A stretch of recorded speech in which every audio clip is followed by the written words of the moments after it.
ब्रह्मानंदं परमसुखदं केवलं ज्ञानमूर्तिं द्वन्द्वातीतं गगनसदृशं तत्त्वमस्यादिलक्ष्यम् एकं नित्यं विमलमचलं सर्वधी साक्षिभूतं भावातीतं त्रिगुणरहितं सद्गुरुं तन्नमामि। गुरुर्ब्रह्मा गुरुर्विष्णुर्गुरुर्देवो महेश्वरः गुरुः साक्षात् परब्रह्म तस्मै श्रीगुरवे नमः। शान्ताकारं भुजगशयनं पद्मनाभं सुरेशं विश्वाधारं गगनसदृशं मेघवर्णं शुभांगं लक्ष्मीकान्तं कमलनयनं योगिभिर्ध्यानगम्यं वन्दे विष्णुं भवभयहरं सर्वलोकैकनाथं। कर्णाची श्रवणीच आवड असो राहो मुखी कीर्तना वाचे नित्य घडो तुझे स्मरणते हस्ती तुझे पूजन लाभो अर्चन सख्य दास्यचि तुझे हे इच्छिते मनमन प्रल्हादा गुरुराजयानित तुम्हा माझे असो वंदन। जानकी जीवन स्मरण जय जय राम महारुद्र हनुमान की जय। अनंत कोटि ब्रह्मांड नायक राजाधिराज सच्चिदानंद सद्गुरु श्री ब्रह्म चैतन्य रामानंद प्रल्हाद महाराज की जय। बाला साहेब महाराज की जय। जय जय रघुवीर समर्थ। परमपूजनीय सद्गुरूंच्या असीम कृपेने आपण आज मेहकरचा बालाजी याविषयी काही चिंतन करणार आहोत, ऐकणार आहोत, माहिती वजा। कारण आपल्याला असं माहिती आहे की पंचायतन पूजा जेव्हा श्रीमद आचार्यांनी रूढ केली त्यामध्ये 5 देवतांचा समावेश केला। त्यापैकी एक देवता भगवान विष्णू आहे, भगवान शिव आहेत, भगवान गणेश आहेत, सूर्य आहेत आणि जगदंबा म्हणजे देवी आहे। या पंचायतन पूजा रूढ केल्यानंतर त्यानंतर आपसामधले मतभेद बरेच हिंदू समाजातले कमी झाले आणि प्राचीन काळापासून या 5ही देवतांचं पूजन भारतवर्षामध्ये होतं। तीर्थयात्रा करायला जी माणसं जातात त्यांना अनेक ठिकाणी अनेक मंदिरं दिसतात, मुद्दाम जातात लोक। खूप ठिकाणी खूप चांगल्या व्यवस्था आहेत। भगवान महादेवांची सगळ्या भारतवर्षात जर विचार केला तर सगळ्यात जास्त मंदिरांची संख्या महादेवांची आहे, त्या पाठोपाठ भगवान विष्णूंची आहे। गणेशांचा विचार केला तर महाराष्ट्राचं ते दैवत असल्यामुळे महाराष्ट्रात गणेशाची उपासना जास्त असल्यामुळे गणेशाची मंदिरं जास्त आहेत। जगदंबेची पण मंदिरं आहेत, पण भगवान विष्णूंची मंदिरं सर्व भारतवर्षात पाहायला मिळतात। ह्या सर्व विष्णूंच्या मूर्तींपैकी त्यांना अनेक नावं प्रांताप्रमाणे वेगळी आहेत। त्यांना श्री विष्णू म्हणतात, त्यांना बालाजी म्हणतात, त्यांना श्रीनिवास म्हणतात, त्यांना श्रीवल्लभ म्हणतात। असे वेगवेगळ्या नावांनी त्यांचं विधान जरी असलं तरी विष्णूच ते आहेत। अनेक ठिकाणी अनेक मूर्ती फार छान आहेत, पण या सर्व मूर्तींपैकी अत्यंत देखणी, आटोपशीर आणि साचेबंद, पूर्ण प्रमाणशीर म्हणजे सगळ्या अवयवांचे प्रमाण अतिशय साचेबद्ध असलेली मूर्ती मेहकर या गावाला पाहायला मिळते। त्या मूर्तीचाच आपण थोडा इतिहास आणि त्या मंदिराविषयीची काही माहिती आज या चिंतनातून करून घेणार आहोत, जेणेकरून उद्देश एकच आहे। कारण मेहकर हे गाव जे आहे हे बुलढाणा जिल्ह्यातलं गाव आहे। इथे जे बालाजींचं मंदिर आहे त्याचा इतिहास सगळा उपलब्ध आहे। मेघंकरचा बालाजी म्हणून पुस्तके पुष्कळी लिहिलेली आहेत, पण त्याच ठिकाण थोडंसं आपेटी म्हणजे आत असल्यामुळे एक तर रेल्वे मार्गावर नाही आणि फारसं प्रसिद्धीला आलेलं नाही। ज्यांना ते माहिती आहे, जे मेहकरचे रहिवासी आहेत किंवा बुलढाणा जिल्ह्यात ते रहिवासी आहेत त्यांना हे ठिकाण माहिती आहे, पण संपूर्ण महाराष्ट्रात जर आपण विचार केला तर या बालाजीच्या मूर्तीविषयी फारशी माहिती नाही आहे लोकांना। कारण थोडं जायला अवघड आहे। तरीसुद्धा आता जो नवीन समृद्धी मार्ग झाला आहे या समृद्धी मार्गाचा एक एक्झिट मेहकर गावाला दिलेला आहे। त्यामुळे नागपूरहून मुंबईला जाताना जो मेहकरचा एक्झिट आहे तिथे जर आपण घेतला तर अत्यंत देखणं प्राचीन मंदिर आपल्याला पाहायला मिळतं. प्राचीन याचा अर्थ 112 वर्षांपूर्वी या मंदिराची निर्मिती आहे, पण मूर्ती मात्र फार जुनी आहे. त्या मूर्तीबद्दल आपण थोड्या वेळाने पाहू. पण हा जो सगळा परिसर आहे, मेहकर हे गाव, मगाशी बोललो आहे मी की हे बुलढाणा जिल्ह्यात आहे. बुलढाणा जिल्हा हा साधू संतांचा आहे. माझे पूज्य सद्गुरू यांची प्रतिमा माझ्या उजव्या हाताला आहे. पूज्य प्रल्हाद महाराज रामदासी साखरखेडा यांचा मठ आहे. बुलढाणा जिल्ह्यामध्ये शेगावला गजानन महाराजांचा मठ आहे. बुलढाणा जिल्ह्यामध्ये लोणीला सखाराम महाराजांचा मठ आहे. बुलढाणा जिल्ह्यामध्ये जानेफळ जे मेहकरच्या जवळ आहे त्या ठिकाणी अवधूतानंद स्वामींचा मठ आहे. अशी आहे संतांची भूमी आहे, देवदेवतांची भूमी. अमरापूरचं देवीचं मंदिर प्रसिद्ध आहे, त्यामध्ये मेहकरचंही मंदिर प्रसिद्धच आहे. पण या मूर्तीची काही विशेषता आहे ती आपण थोडी समजावून घेऊ. उद्देश फक्त एकच आहे या चिंतनाचा. हे जे काही तासभर आपण चिंतन करूयात त्याचा उद्देश एकच आहे की ज्यांनी हे यूट्यूबवरती चिंतन ऐकलं त्यांना एकदा मेहकरला जाऊन आपण मेहकरच्या बालाजीचं दर्शन घ्यावं अशी इच्छा व्हावी. खरं या नगरीचं प्राचीन पुराणांमधलं नाव मेघंकर असं आहे. आणि कोणतंही मंदिर आणि मूर्ती म्हटली की त्याविषयी पुराण ग्रंथांमध्ये काहीतरी आख्यायिका मिळते की ही मूर्ती कशी आली, कोणत्या भक्तासाठी आली, अशा आख्यायिका मिळतात. एक मेघंकर नावाचाच एक दैत्य होता, बलाढ्य होता, क्रूर होता आणि कुणाला आवरला. त्यामुळं त्याचा पारिपत्य करण्याकरता भगवान विष्णू प्रगट झाले आणि भगवान विष्णूने सुदर्शन चक्राने मेघंकराला ठार मारायचा प्रयत्न केला. पराभव झाला, त्याचा मारला नाही. तो शरण आला मृत्यूपूर्वी, देवा मी तुमच्या सामर्थ्याला वंदन करतो, विनाकारण तुमच्याशी वैर घेतलं. भगवान प्रसन्न झाले, त्याला क्षमा केली, मारलं नाही. पण त्यांनी प्रार्थना केली, मेघंकर नावाच्या दैत्याने प्रार्थना केली की देवा तू आलायस माझ्यासाठी, आता इथेच राहा. अशी पुराणांमध्ये एक आख्यायिका मिळते. म्हणून भगवान विष्णू या ठिकाणी बालाजी रूपाने राहिले, ही आख्यायिका आहे. आणि त्यामुळे साहजिकच त्या ठिकाणी फार प्राचीन काळापासून एक मूर्ती होती असं म्हणू आपण.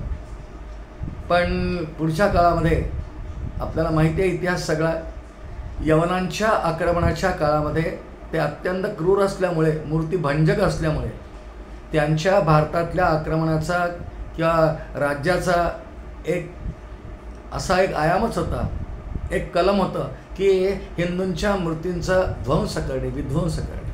असं वर्णन आहे इतिहासामध्ये की शहाजहान बादशाहनी एका दिवसात काशी म्हणजे वाराणसीला एका दिवसात 76 हिंदूंची मंदिरं फोडल्याचा इतिहास आहे.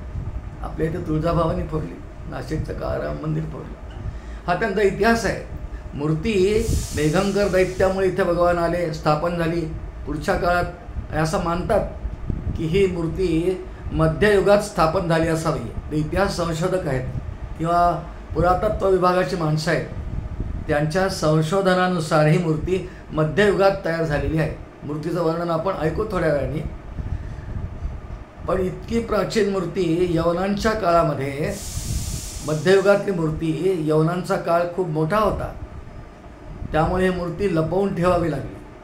आणि 1888 साली मेघंकर नगरी झाली. मग त्या ठिकाणी बालाजी आल्यामुळे मेघंकर दैत्याच्या नावाने या नगरीचं नाव मेघंकर. पुढे अपभ्रंश होता होता आज मेहकर असं म्हणतात. हे तालुक्याचं प्लेस आहे, जागा आहे, बुलढाणा जिल्हा आहे. सगळ्या निसर्गरम्य परिसराने वेढलेलं मेघंकर आहे. लोणार हे नाव आपण ऐकलं असेल. लोणारला जे तलाव आहे, सरोवर आहे, फार प्रसिद्ध तलाव आहे, खाऱ्या पाण्याचं सरोवर. त्याच्या संशोधनासाठी परदेशी पर्यटक अगदी अमेरिका, रशियातून सुद्धा येत असतात. कुतूहल आहे, अजून एक गूढ आहे. तिथे एक धार आहे 24 तास अखंड पडणारी. ती पाण्याची धार 1-1.5 फूट रुंदीची, अखंड तिचा प्रपात सुरू आहे. कुठून येते अजूनही कुतूहल आहे. सरोवर का निर्माण झालं कुतूहल आहे. कोणी म्हणतं उल्का पडली होती इत्यादी इत्यादी. पण संशोधकांच्या दृष्टीने हे ठिकाण प्रसिद्ध आहे. ते मेहकरपासून जवळ आहे. मेहकरला मेघंकर नावाचं मेहकर नाव झालं. मूर्ती मध्ययुगातली निर्माण केलेली यवनांच्या आक्रमणाच्या भीतीने की येतील आणि मूर्ती फोडून टाकतील, ती जमिनीत गाडल्या गेली असावी असा तर्क आहे संशोधकांचा. पण पुढे 1888 साली एक सद्ग्रस्त सद्घराणं, भिते या नावाचं, भिते आडनाव त्यांचं, त्यांची ती जागा त्यांनी विकत घेतली आणि आता इथे घर बांधायचं म्हणून पाया खोदण्याकरता उत्खनन करीत असताना अचानक टन्नास आवाज आला. कुशल कारागीर होते आणि सगळ्यांना सांगण्यात आलं की काहीतरी इथे वस्तू आहे, सांभाळून खोदकाम करा. त्याप्रमाणे मजुरांनी तसं केलं आणि 15 फूट लांबीची एक मूर्ती निघाली, पेटी निघाली. 15 फूट लांब, 3 फूट रुंद, जाडीला अशी 3 फूट 15 फूट लांब, आणि ती सर्वांनी मिळून सावकाश उघडली. श्रोते हो, हा काळ ब्रिटिशांच्या आक्रमण सत्तेचा आहे. आपल्याला माहिती आहे 150 वर्ष ब्रिटिशांनी म्हणजे इंग्रजांनी आपल्या देशावर राज्य केलं, तेव्हाचा काळ आहे. कारण 1818 साली पेशवाई बुडाली आणि इंग्रज भारतात आले. ही घटना 1888ची आहे. ब्रिटिशांचा काळ आहे, अजून स्वातंत्र्य मिळायचं आहे.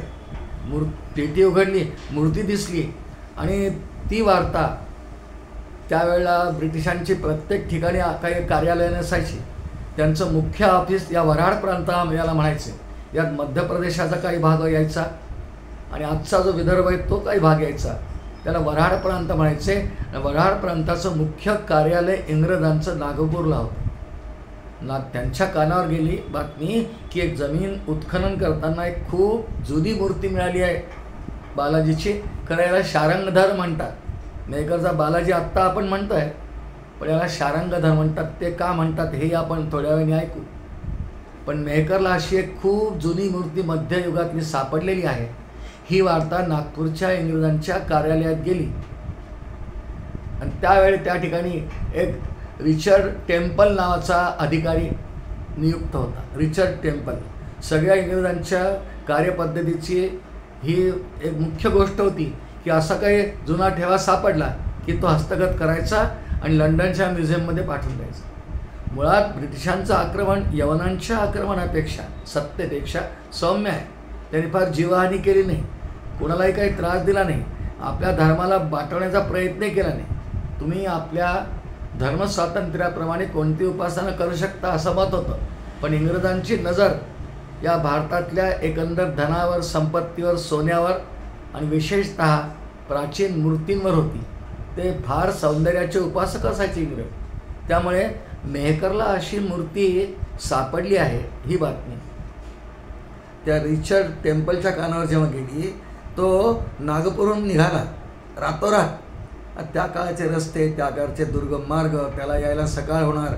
इकडे ही बातमी मेहकरला पसरली की आता ही मूर्ती आपल्याला सापडलेली, इतकी सुंदर मूर्ती सापडलेली, ही ब्रिटिश घेऊन जाणार आणि लंडनला पाठवणार. काहीतरी हालचाल केली पाहिजे.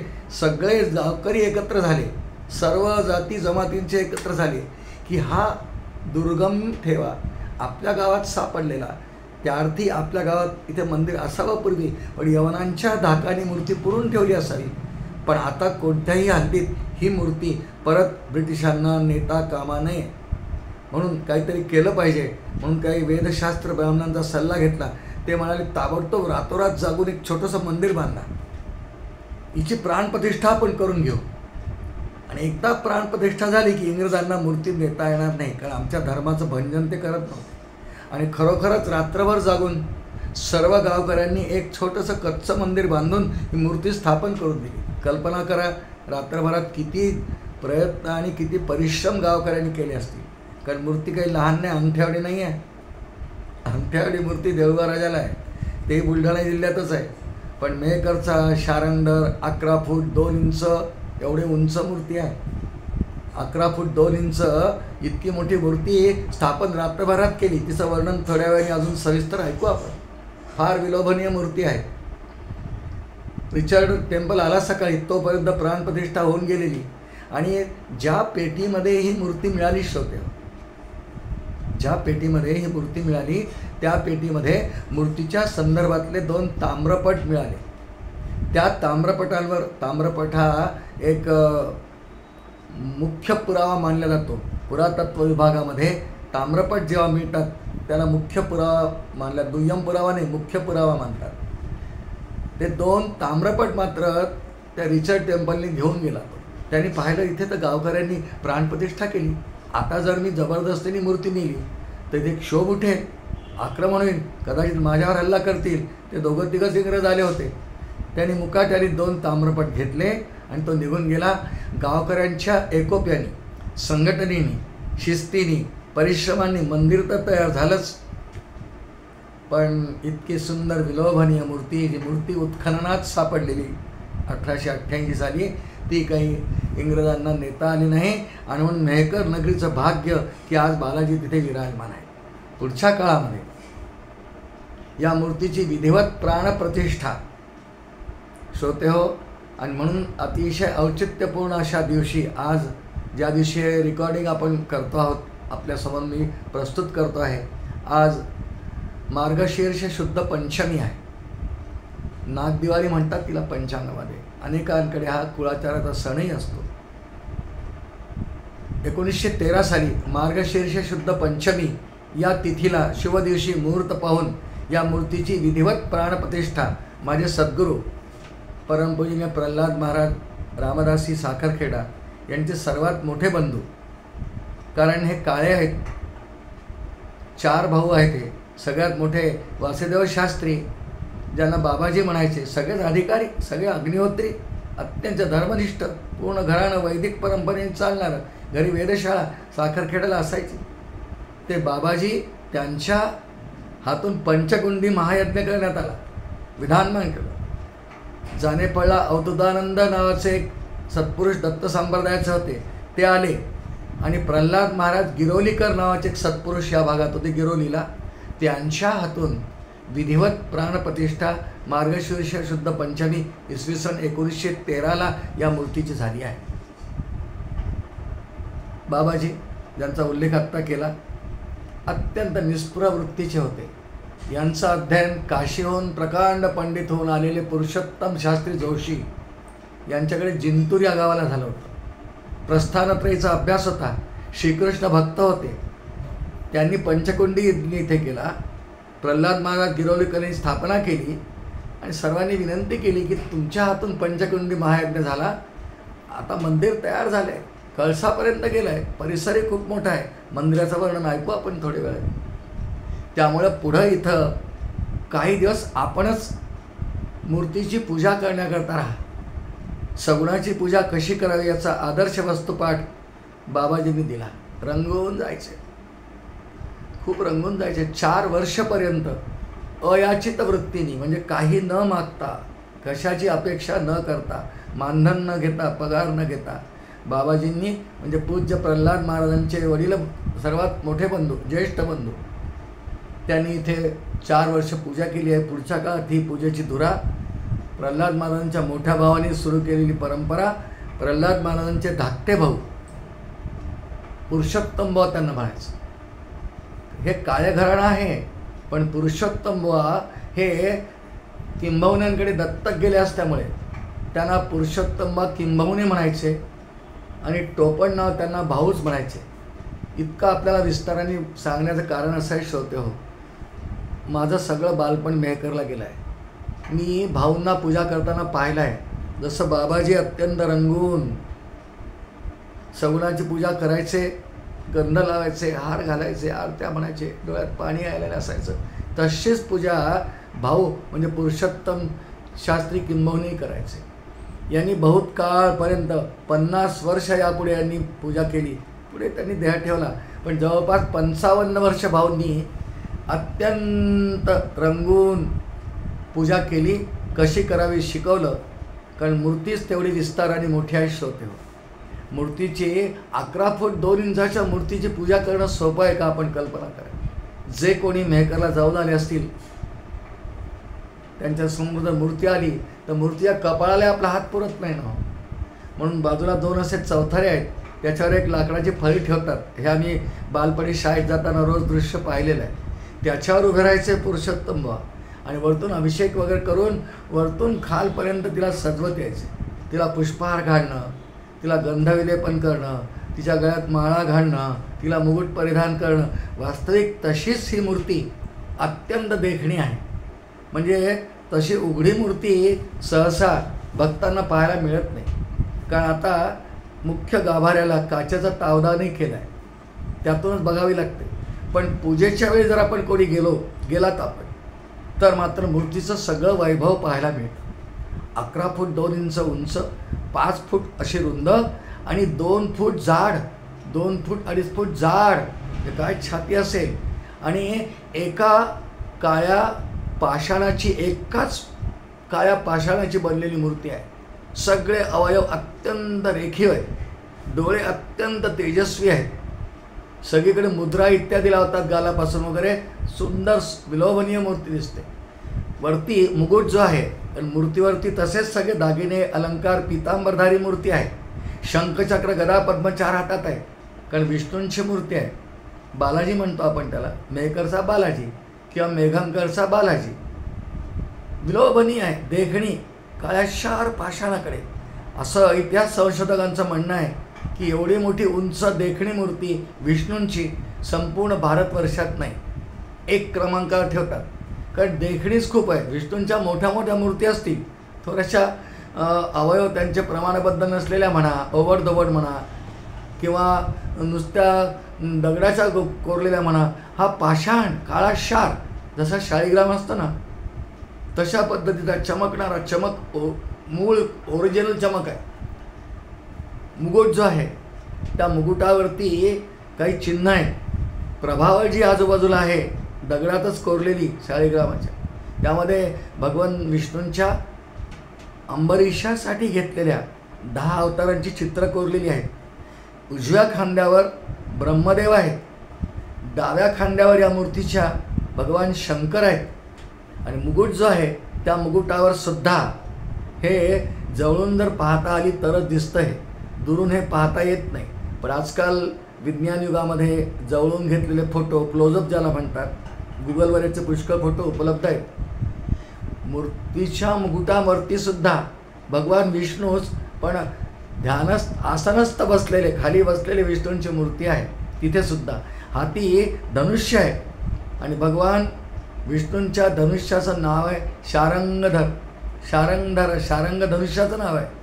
शारंग नावाचा धनुष्य धारण करणारा रथांग पाणिरक शब्द सर्व प्रेरणायुधा विष्णू सहस्रनामात नाव आहे. शारंग म्हणजे धनुष्य, आणि ते साधं धनुष्य नाही. सांबार नावाचा एक पशु आहे, हरिण असतो तसा एक सांबार असतो. सांबाराच्या शिंगापासून बनवलेलं धनुष्य त्याला शारंग धनुष्य म्हणतात. ते विष्णूंचं धनुष्य आहे. त्याच्या आयुधांचं वर्णन विष्णू सहस्रनामाच्या शेवटच्या श्लोकामध्ये येतं. त्या मुकुटामध्ये कोरलेलं आहे, शारंगधर तिथे कोरलेलं आहे. अत्यंत रेखीव अशी मूर्ती आहे. कटी लहानशी आहे, ती शंखाच्या आकाराची कटी असं वर्णन केलं आहे मूर्ती संशोधकांनी. दुरून जरी दर्शन घेतलं प्रसन्न वाटतं. मी आपल्यासमोर इतकं वर्णन का करू शकतो, त्याला कारणे अशी होते. हो, माझा या मंदिराशी संबंध आहे थोडासा. पूज्य प्रल्हाद महाराज माझे सद्गुरू, ह्यांच्याच मांडीवर 1960 साली माझी मुंज या बालाजीच्या पायाजवळ लावली गेली आहे. महाराजांच्या मांडीवर अगदी बालाजीला मी जवळून पाहिलं आहे बालपणी. अजूनही जातो, नेहमी पाहतो, पण इतकं दर्शन होत नाही. पूजेच्या वेळीच पोचू असं नाही, कारण पूजेनंतर जे अनेक उपचार करतात त्यात प्रत्यक्ष पितांबर वाराप्रमाणे नेसवतात. निळा असतो, पिवळा असतो, गुलाबी असतो, सगळ्या रंगाचे पितांबर नेसवतात, पुष्पमाळा घालतात, अलंकार चढवतात. त्यामुळे मूळ मूर्ती दिसत नाही, परंतु पूजेच्या वेळी गेलो तर दिसते. लहानपणी आम्ही नित्य पाहत असतो, शाळेत जाताना 2 मिनिट थांबायचं. बाई पूजा काय 10 मिनिटाची थोडीच आहे. आमचे पुरुषोत्तम म्हणजे भाऊ महाराजांचे धाकटे बंधू जेव्हा पूजा करायचे 3 तास 4 तास पूजेत जगा वेळ जायचा. सावकाश सगळे अभिषेक करत करत करत इतकी मोठी मूर्ती, तिला अभिषेक, तिला पुसणं, तिला वस्त्र नेसवणं, गंध लावणं, मुद्रा लावणं, हे परंपरेप्रमाणे जसं आहे तसंच हे सगळं करायला 3 तास मूर्ती उघडी असायची. आम्ही शाळेत जाताना दर्शन घ्यायचं. उघडी मूर्ती अनेकदा पाहिलेली आहे. वयाच्या 16व्या वर्षापर्यंत मी नेकरला होतो. नंतर मग पुढे आम्ही दुसऱ्या अमरावतीला आलो, पण मूर्ती पाहिली अनेकदा, म्हणून इतकं वर्णन आपल्याला बोलू शकतो. एकदा ही मूर्ती ज्यांनी पाहिली ना, त्याला तिथे जायची अनावर ओढच होते. इतकी आकर्षक मूर्ती आहे, देखणी मूर्ती आहे.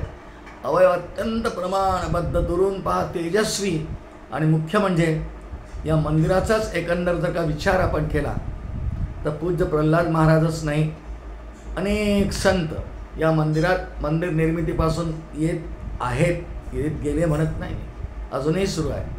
पूज्य प्रल्हाद महाराजांनी तर या मंदिराच्या परिसरामध्ये सभा मंडपामध्ये 3-4 वेळा भागवत सप्ताह केला आहे. मुख्य गाभाऱ्याच्या समोर जो सभा मंडप आहे हा संपूर्ण लाकडी बांधकाम असलेला आहे.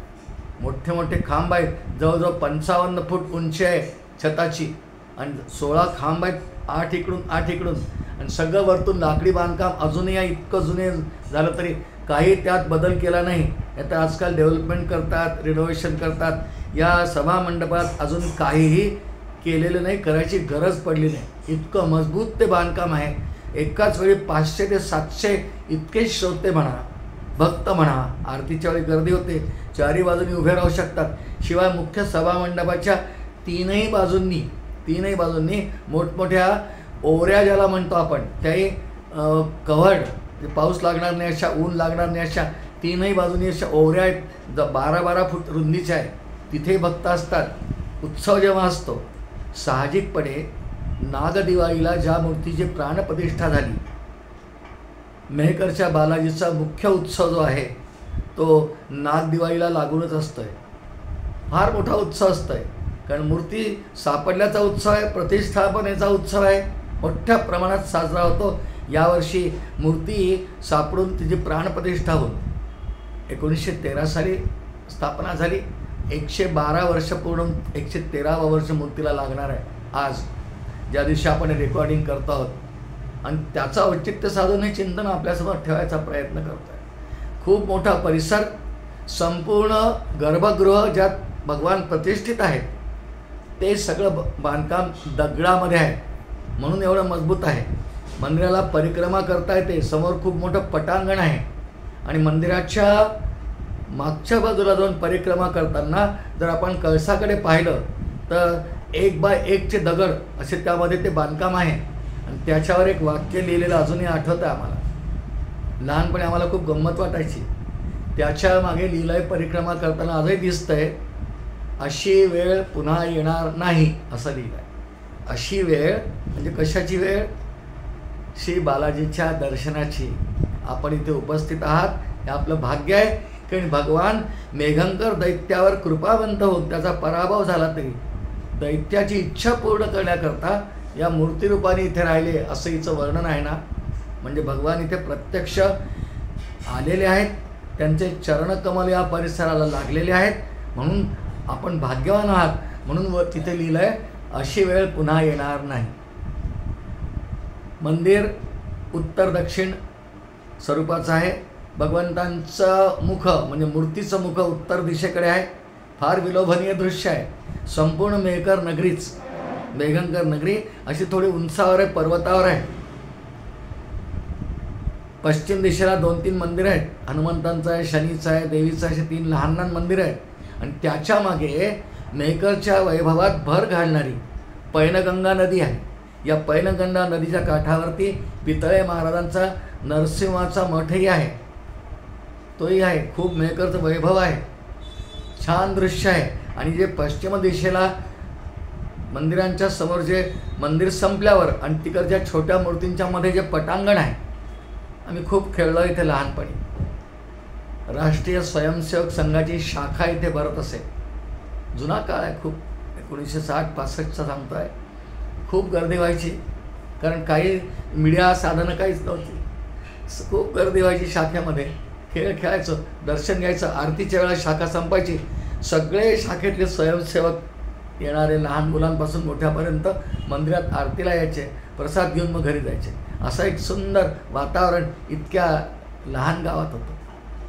इतक्या सुंदर प्राणप्रतिष्ठा, इतके सुंदर पुजारी, शास्त्रोक्त पद्धतीने सगळे उपचार, अगदी काकड्यापासून शेजारतीपर्यंत उपचार. पण मुख्य उत्सव मार्गशीर्षातला असतो. आणि मार्गशीर्षाव्यतिरिक्त एखादा मुख्य उत्सव असेल म्हणजे जो होतो प्राणप्रतिष्ठेपासून, तो श्रावण महिन्यातला उल्लेख करावा लागेल. कारण मंदिराची मूर्तीची माहिती तर आपण पाहतो आहोत, पण त्याचबरोबर या मंदिराच्या उत्सवांच्या काय परंपरा आहेत याविषयी थोडंसं आपण विचार आपल्याजवळ असला पाहिजे. श्रावण महिन्यामध्ये एक परंपरा, श्री विष्णू सहस्रनाम महिनाभर म्हणण्याची इथे परंपरा आहे पहिल्यापासून. श्री विष्णू सहस्रनामाचे श्रावण शुद्ध प्रतिपदेपासून अमावस्येपर्यंत पोळ्यापर्यंत पाठ होतात. 30 दिवस. ज्यांना शक्य आहे त्यांनी यायचं. मंदिरात आसन असतात, बालाजीकडे तोंड करून बसायचं, आसन घ्यायचं. ज्याला जितक्या वेळेला शक्य आहे तितक्या वेळा म्हणायचं. कोणी एकदा म्हणेल, कोणी 2दा म्हणेल, 3दा म्हणेल. आमच्या बालपणी आमच्या आईवडिलांनी आमच्याकडून श्री विष्णू सहस्रनाम पठण करून घेत असल्यामुळे आम्हाला येत होतं. 5व्या वर्गात असेल मी, आई सांगायची आधी बालाजीला जा, पुस्तक द्यायची खिशात, आणि त्यानंतर 5 पाठ करून मग शाळेत जा. आम्ही लहान होतो, 5-8 1 तास लागायचा तेव्हा, 1 तास 1.25 तास, आणि मग शाळेत जायचं. असा आमचा तेव्हाचा नियम होता श्रावण महिनाभर.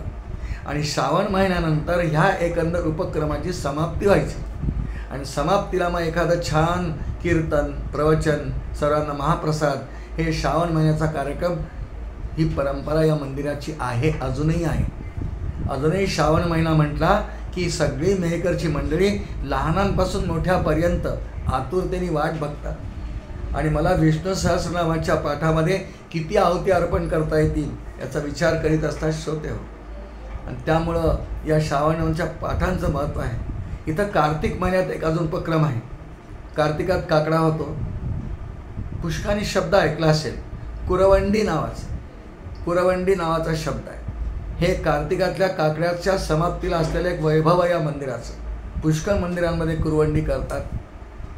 आणि मग मार्गशीर्ष महिन्यात जो उत्सव कार्तिका पाठोपाठ होतो त्याच्या प्रक्षाळ पूजेनंतर कार्तिक आणि मार्गशीर्ष असा दोन्ही महिन्यांचा उत्सव संपतो. प्रक्षाळ पूजा याचा अर्थ भगवंतांना उत्सवांमध्ये जागरण होतात, कीर्तन प्रवचनांनी. शीण येतो. देव म्हटलं तरी काय, त्याला जरा त्याला आपण आपल्यासारखे उपचार करतो आहोत, त्याला शीण येतो. म्हणून देवाचा शीण घालवण्यासाठी भक्तांनी केलेली त्याची विशेष पूजा, त्याला प्रक्षाळ पूजा असं म्हणतात. त्या प्रक्षाळ पूजेची सुद्धा इथे फार चांगली पद्धत आहे. पण कुरवंडीबद्दल बोलत होतो. कुरवंडी याचा अर्थ आपण दीपमाळ पाहिली असेल सगळ्यांनी. अनेक मंदिरांमध्ये दीपमाळ असते, पण इथली दीपमाळ वेगळी आहे. दीपमाळ मंदिराच्या समोर प्रांगणामध्ये, जसं आपण जर चाफळला कधी गेलात, अनेक ठिकाणी आहे, नाशिकला आहे, चाफळला आहे, त्र्यंबकेश्वरला आहे, दीपमाळ असते. त्यामध्ये दीप लावतात. उंच ते जाऊन 15-20 फूट उंचीची दीपमाळ असते. त्यात वाती, फुलवाती, निरांजनी किंवा पणत्या लावतात. हा कार्तिकात करण्याचा उत्सव असतो. म्हणजे दीपमाळ प्रज्वलित तर कुठे कुठे दर पौर्णिमेलाही करतात. मंदिराच्या परंपरेप्रमाणे तो कालावधी बदलेल. पण मेहकरच्या बालाजी मंदिरामध्ये दर कार्तिकामध्ये कुरवंडीचा उत्सव असतो. म्हणजे कार्तिक काकड्याची समाप्ती कुरवंडीनी होते. कुरवंडी एकावर एक आपण तांब्याचं मोठं भांडं पाहतो, यात पाणी भरतो आपण, त्याला गुंड किंवा डेग म्हणतो आपण. मोठं असं ते सगळ्यात मोठं खाली ठेवायचं. आणि मग एकावर एक साधारण 25 फूट उंचीपर्यंत पहिल्या त्या डेगीपेक्षा दुसरी लहान, वरती अजून लहान करत करत 25 फुटापर्यंत. आणि प्रत्येक डेगीवर जितके मावतील तेवढे ते उलटे ठेवायचे ते भांडी, एकावर एक, रिकामी भांडी, पाणी वगैरे नाही तिच्यात.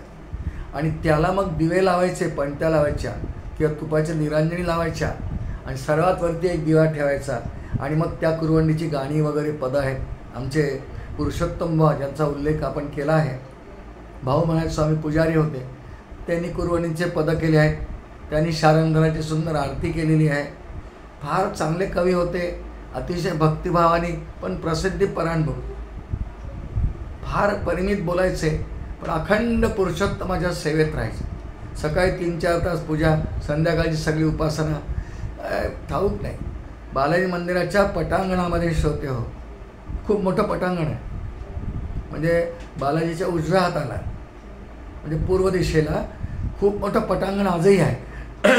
या पटांगणाच्या शेवटी काही बालाजी संस्थान जे आता आहे तेव्हापासून त्यांनी काही तिथे खोल्या बांधून ठेवल्या आहेत. त्यामध्ये काही भाडेकरू राहायचे, बहुतांश पुजारी असायचे. काही गावातल्या लोकांनी भाड्याने काही दिल्या होत्या. 7-8 बिराडा तिथे राहत असत. त्यातल्या अगदी शेवटच्या बिराडामध्ये पुरुषोत्तम बुवांना पुजारी म्हणून राहायला स्वतंत्र निवास होता. ही जागा आम्हाला खूप आठवते, कारण पूज्य प्रल्हाद महाराज जेव्हा रामकार्यासाठी भ्रमंतीसाठी मेहकर मार्गे पुढे अमरावती, नागपूर म्हणा, विदर्भात सगळीकडे जायचे, ते आपल्या बंधूंकडे पुरुषोत्तम बुवांकडे थांबायचे. बालाजी मंदिरात यायचे आणि मग पुढे जायचे. आणि आम्हाला जे कळायचं की महाराज गावात आलेले आहेत, सगळ्या गावातली मंडळी दर्शनाला इतक्या लहान घरात जायची. मग इतक्या घरात गैरसोय होऊन महाराज दुपारच्या वेळा मंदिरात येऊन बसायचे, भक्तांना दर्शन द्यायचे. आधी बोललोही आहे, पूज्य प्रल्हाद महाराज रामदासी यांनी या मंदिरात 4-5 वेळा भागवत सप्ताही केलेला आहे. आता त्या पटांगणाच्या लागून ज्या खोल्या होत्या भाडेकरांच्या, त्या आता मंदिर सध्या विश्वस्तांच्या ताब्यात आहे. त्यांनी नुकताच मी मेहकरला जाऊन आलो, त्या सगळ्या खोल्या काढून त्या ठिकाणी काही स्वतंत्र बांधकाम सुरू आहे. ती नेमकी कशासाठी नियोजित जागा आहे, भक्त निवास बांधतात आहे की भोजनालय बांधतात याची मला नेमकी माहिती नाही आहे, पण मोठं बांधकाम सध्या सुरू आहे पूर्व दिशेला. काही काळात ते पूर्ण होईल.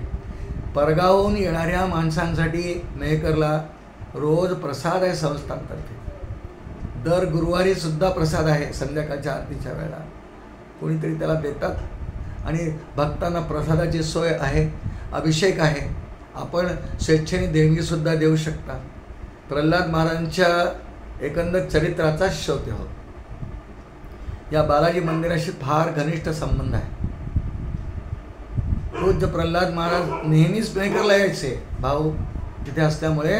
पण सर्वात मुख्य घटना त्यांच्या जीवनातली इथे काय असेल तर प्रल्हाद महाराजांनी जेव्हा गुरूंच्या आज्ञेने, सद्गुरूंच्या आज्ञेने म्हणजे रामानंद महाराजांच्या आज्ञेने गृहस्थाश्रमात प्रवेश केला, म्हणजे विवाह केला नाहीच, त्यांची इच्छाच नव्हती. त्यांना हनुमंतांकडे ब्रह्मचारी राहायची इच्छा होती. पण सद्गुरू रामानंद महाराजांनी आज्ञा केली की यांना विवाह करायचा आहे. त्यांनी मुलगीसुद्धा शोधून ठेवली. सुलतानपूरच्या शामराव खेडेंची मुलगी मैना नाव होतं त्यांचं. प्रल्हाद महाराजांचा विवाहसुद्धा एवढ्याकरता सांगतोय फक्त, त्यांचा विवाह म्हणजे एक लीला आहे देवाची.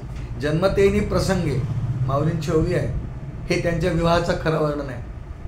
जन्मतेनी प्रसंगे स्त्री देह शिवणे लागे, तेथोनी जन्म अवघे सोळे कीजे शिरा. पहा काय सुंदर ओवी आहे. हे पूज्य प्रल्हाद महाराजांचं चरित्र आहे. मग त्यांचं लग्न झालं. गृहस्थाश्रम कसा, फक्त गुरूंची आज्ञा. गुरूंच्या आज्ञेने गुरूंनी सांगितलं तुला हा विवाह करायला, मी येईन अक्षत टाकायला. पण काही कारणामुळे तो वेगळा इतिहास आहे, आता बोलण्याचं प्रयोजन नाही. पण ते येऊ शकले नाही काही कारणामुळे. पण पूज्य प्रल्हाद महाराजांचा विवाह म्हणजे गृहस्थाश्रमात प्रवेश याच बालाजी मंदिरात बालाजीच्या साक्षीने झाला आहे. आणि विवाहात तर मग त्यांच्या लग्नाची वरात ही साखरखेडा नगरीला गेली. जवळ आहे इथून साखरखेडा, 28-29 किलोमीटर आहे. पण जाताना विवाहातला लाजा होमातला अग्नी महाराजांनी सोबत नेऊन, पूज्य प्रल्हाद महाराजांनी सोबत नेऊन अग्निहोत्राचा स्वीकार ह्या अग्नीमुळे केला आहे.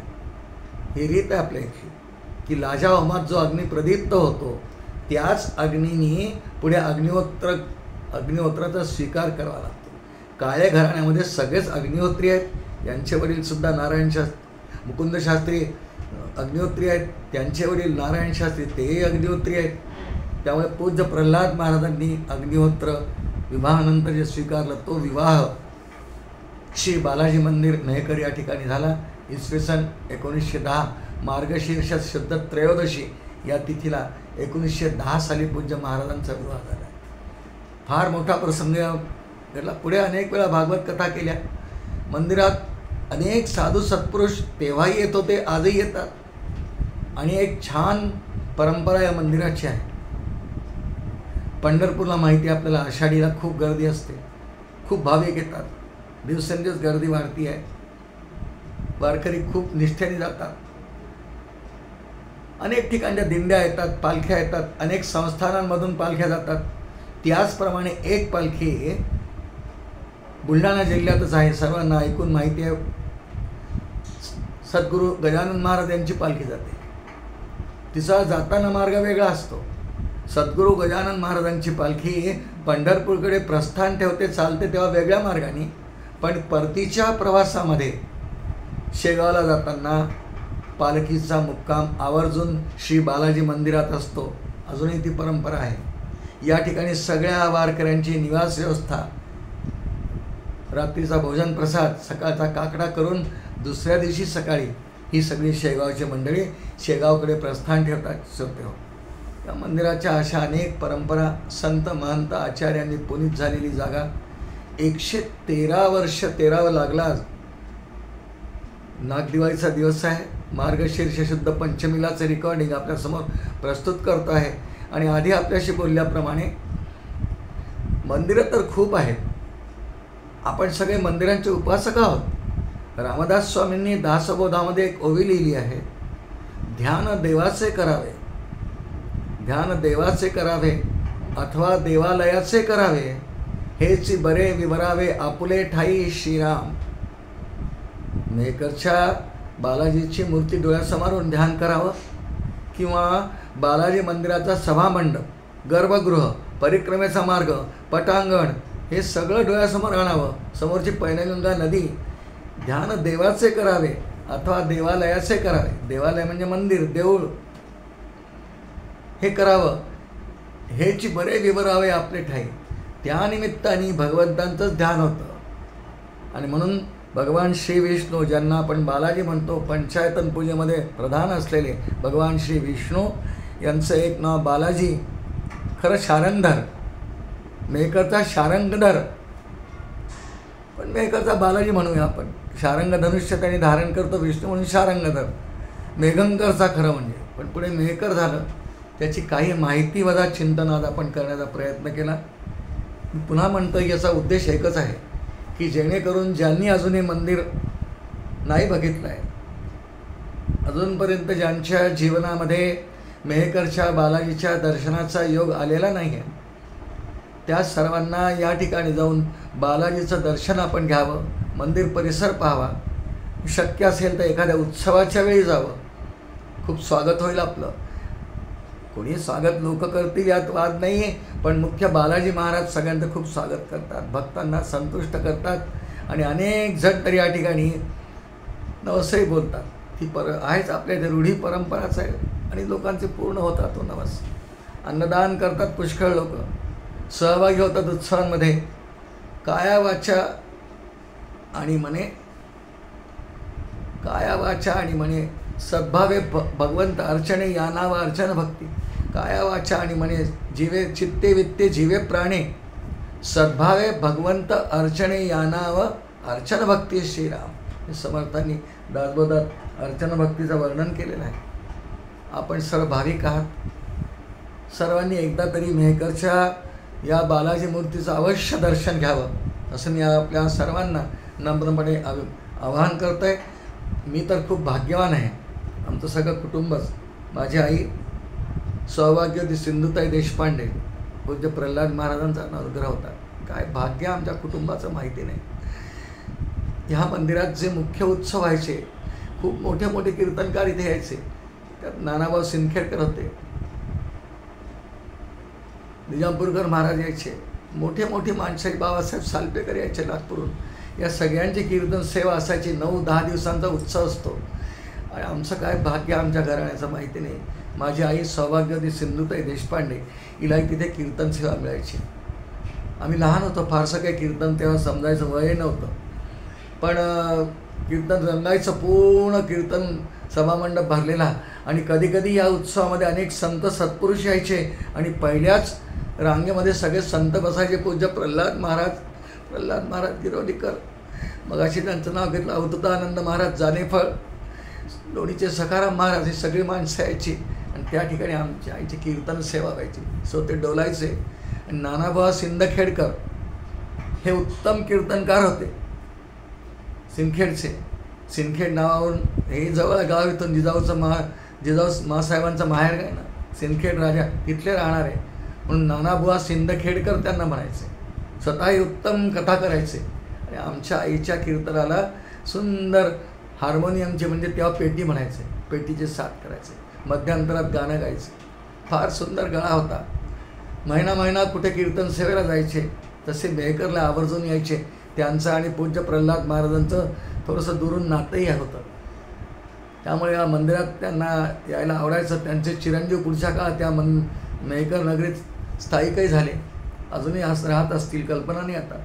पण असे मोठे मोठे उत्सव, कीर्तन महोत्सव, प्रवचन महोत्सव, जितक्या संस्था इथे आहेत, काही जातीचं दडपण नाही, भेद नाही, सगळ्या समाजाची माणसं या ठिकाणी दर्शनाला नित्य येतात.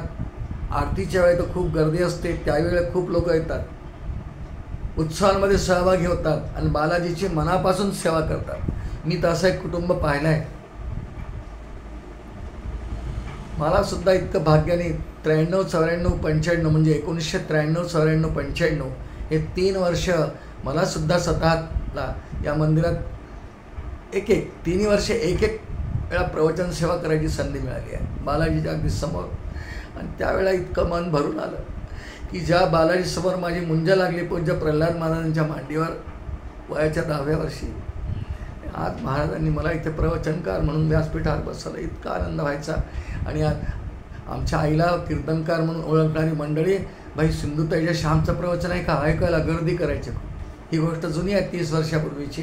त्यानंतर काही कधी योग आला नाही, पण त्या ठिकाणी प्रवचन सेवा करायचा मला योग आला आहे, याचा मला फार आनंद आहे. कारण मंदिरात तसं आहे, अजूनही कधी माझ्या गुरूंच्या गावी म्हणजे साखरखेड्याला कोणत्या तरी उत्सवाच्या निमित्ताने बहुतेक गुरुपौर्णिमेला जायचा प्रघातच ठेवला आहे मी. जाताना मेहकरला जायचं, बालाजीचं दर्शन घ्यायचं आणि आपल्या मुंजीची जागा पाहायची. इथेच महाराजांनी मला मांडीवर घेतलं.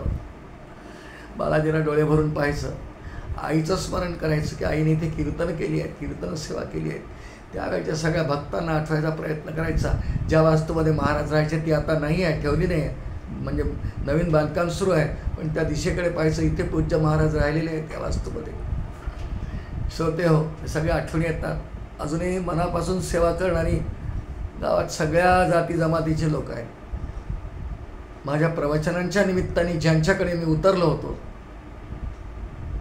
त्या भगिनींचा अजूनही नियम आहे, रोज सकाळी फुलं तोडल्यानंतर हार करायचा आखीव रेखीव आणि बालाजीमध्ये पोचवून द्यायचा. अजूनही बरं, हार किती मोठा लागतो, 9 फुटाचा हार लागतो बालाजीला.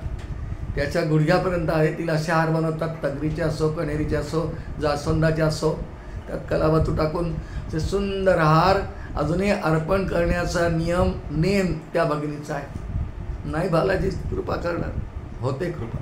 सेवेनी भगवंतांची प्रसन्नता होते, प्रसन्नते देखे अखंडित प्रसन्नता आती जेत जित्ता जेथे रिगण नाही समजता संसार दुःखा श्रीराम माऊलींची शोभे.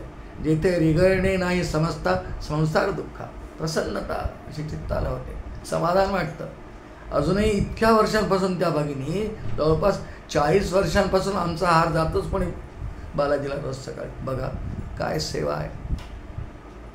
श्रोते हो, याप्रमाणे संपूर्ण मेहकर नगरातली माणसं दर्शनाला जातातच, परगावची पण जातात. पण आधी सुरुवातीला मी बोललो त्याप्रमाणे हे मेहकर हे गाव फारसं मुख्य वळणावर रस्त्यावर नाही, त्यामुळे मंदिर फारसं प्रसिद्धीला पावलेलं नाही. जसं इतर ठिकाणी तिरुपती म्हणा, नाशिक म्हणा, आळंदी म्हणा, देव म्हणा, सज्जनगड म्हणा, ही सगळी ठिकाणं पवित्र सगळीच ठिकाणं असतात देवाची, परंतु तेवढं प्रसिद्धीला नाही आलेलं आहे. पण नियमित त्या ठिकाणी गेलेले राहिलेले बुलढाणा जिल्ह्यातली माणसं मात्र जातात. पण सर्व दूर याचा काही अजूनही नावलौकिक नाही, तेवढं प्रसिद्धीला पावलेलं नाही. भगवंतांची इच्छा योजना असेल तर ते होईल. पण म्हणून या चिंतनाचा उद्देश आपला एकच आहे, पुन्हा पुन्हा म्हणतोय की हे चिंतन ऐकून एकदा तरी जीवनामध्ये आपण श्री बालाजींच्या दर्शनाला मेहकरला जावं, एवढ्या अपेक्षेने हे चिंतन या ठिकाणी आपल्यासमोर ठेवण्याचा प्रयत्न केला. काही माहिती मला मिळाली कोणाकडून, पण वैयक्तिक तिथे काही काळ वास्तव्य केल्यामुळे, विशेषतः बालपणी, आणि बालपणीच्या स्मृती चित्तातून कधीही नष्ट होत नसतात, त्या फार आठवतात. बालाजीच्या दर्शनाला रोजच आम्ही जायचो हे आठवत आहे, आणि त्यामुळे आपल्यासमोर ठेवलेलं आहे. आपण सर्वांनी जीवनामध्ये एकदा तरी, आणि एकदा जर आपण गेलात ना तर ती बालाजी देखणी मूर्ती आपल्याला इतकी आकर्षित करून घेईल की पुन्हा पुन्हा पुन्हा दर्शन घ्यावंसंच वाटेल आपल्याला.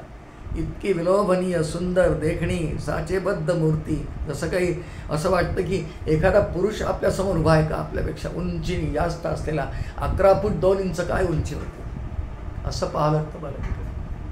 पण प्रसन्न नजर, हसरा चेहरा, अतिशय प्रसन्न असे भगवान बालाजी, मेहकरचा बालाजी या नावाने हे चिंतन आपल्यापुढे ठेवताना मला आनंद होतो आहे.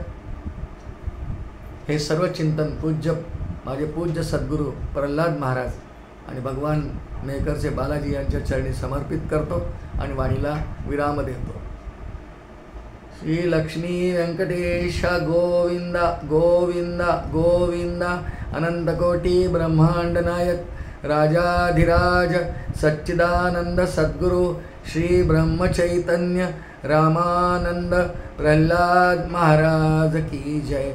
सब संतन की जय. जय जय रघुवीर समर्थ.